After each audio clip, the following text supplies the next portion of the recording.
ஆங்கில புத்தாண்டு பலன்கள். வணக்கம், நான் மிதுனம் செல்வம் பேசுகிறேன். கன்னிராசி அன்பர்களே, ஆன்மீக தாகம் அதிகரிக்கும். உள்ளொன்று வைத்து புறமொன்று பேசுபவர்களை அடையாளம் திரட்டி கடனை அடைத்து நிம்மதி அடையும். இந்த வீடியோ இறுதியில் முக்கிய வழிபாடுகள் மற்றும் பரிகாரங்கள் பற்றி தெரிந்து கொள்ள இந்த வீடியோவை முழுமையாக பார்க்கவும். பதிவுகளையும் வீடியோக்களையும் காண சப்ஸ்கிரைப் செய்யுங்கள். வணக்கம். நிகழும் சோபகிருத வருடம் மார்கழி மாதம் 16ஆம் தேதி 1/1/2024 திங்கட்கிழமை அன்று மக நட்சத்திரம், சிம்ம ராசி, கன்னி லக்னம், ரிஷப மாம்சத்தில் ஆங்கில புத்தாண்டு உதயமாகிறது. புதன் அம்சத்தில் பிறந்த கன்னிராசியை அன்பர்களே, உங்கள் ராசியில் கேதுவும் 7ஆம் இடத்தில் ராகுவும் சஞ்சரிப்பது ஒரு சவாலான விஷயமாகும். வாழ்க்கையில் உங்களுக்கு மிகப்பெரிய படிப்பினையை இந்த 2 கிரகங்களும் உங்களுக்கு கற்றுக் கொடுக்கும். உள்ளொன்று வைத்து புறமொன்று பேசுபவர்களை அடையாளம் கண்டுகொள்வீர்கள். உறவுகள் எப்படி, நட்பு எப்படி என்பதை புரிந்து கொள்வீர்கள். எதிர்காலத்தில் எப்படி நடந்து கொள்வது என்ற படிப்பினையை இதன் மூலம் கற்றுக்கொள்வீர்கள். ராசியில் உள்ள கேது உங்களுக்கு சாதக பாதக பலன்களை தருவார். இந்த காலகட்டங்களில் ஆன்மீக தாகம் அதிகரிக்கும். வெளி மாவட்டங்கள், வெளி மாநிலங்களில் உள்ள பிரசித்தி பெற்ற திருக்கோவில்களுக்கு சென்று தரிசனம் செய்வீர்கள்.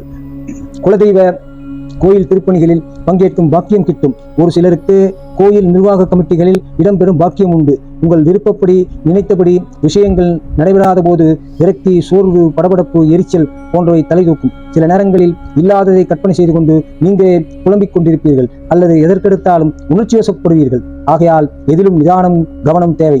சகிப்புத்தன்மையும் மௌனமும் சிறந்த பரிகாரங்களாகும்.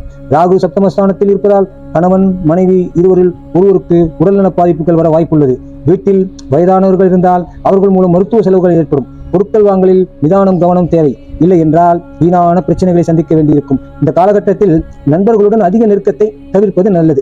வண்டி வாகனம் ஓட்டும் பொழுது நிதானமாகவும் கவனமாகவும் இருப்பது மிக மிக அவசியம். முடிந்தவரை இரவு நேர பயணத்தை தவிர்ப்பது நல்லது. பெண்களுக்கு அக்கம் பக்கம் இருப்பவர்கள், தோழிகள் அல்லது வேலை செய்யும் இடத்தில் இருப்பவர்கள் மூலமாக சில பிரச்சனைகள், சங்கடங்கள் வரலாம். குறிப்பாக நகைகள், இறைவல் கொடுப்பது, அடுத்தவர்கள் பிரச்சனைகள் முன்னின்றது நல்லதல்ல. கர்ப்பப்பை பிரச்சனைகள், சிறுநீரக தொற்று, மாதவிடாய் கோளாறுகள் வந்து போகும். குரு பார்வை காரணமாக வீட்டில் சுப விசேஷங்களுக்கு குறைவிருக்காது. பாதியில் நின்ற கட்டிட வேலைகளை மீண்டும் தொடங்குவீர்கள். வரவேண்டிய பெரிய தொகை அசலும் வட்டியுமாக கைக்கு வரும். சனி சஞ்சாரத்தை பார்க்கும் பொழுது சனியவன் 3, 6, தயவு 11 ஆகிய ஸ்தானங்களில் வரும் பொழுது யோக பலன்களை தருவாள் என ஜோதிட பரிபாஷை பாடல்களில் உள்ளது.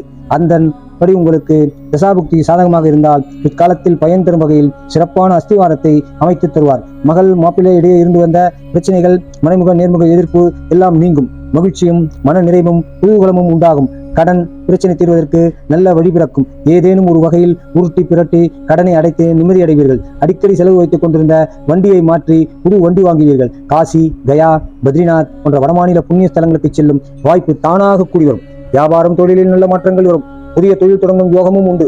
அரசு ஊழியர்களுக்கு, தனியார் துறையில் வேலை செய்பவர்களுக்கும் சில ஏற்ற இறக்கங்கள், குறைபாடுகள் இருந்தாலும் எதிர்பார்த்த பதவி உயர்வு, சம்பள உயர்வு, சலுகைகள் கிடைக்கும்.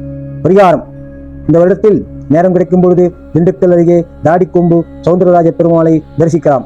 இது சொர்ண ஆகர்ஷண பைரவர் ஸ்தலமாகும். அமாவாசை அன்று சர்க்கரை பொங்கல், கல்கண்டு பொங்கல் அல்லது கேசரி தானம் தரலாம். அத்துடன் பச்சை பயிறு, சுண்டல் சேர்த்து தருவது மிகவும் சிறப்பு. எனது அடுத்த பதிவுகளையும் வீடியோக்களையும் காண சப்ஸ்கிரைப் செய்யுங்கள்.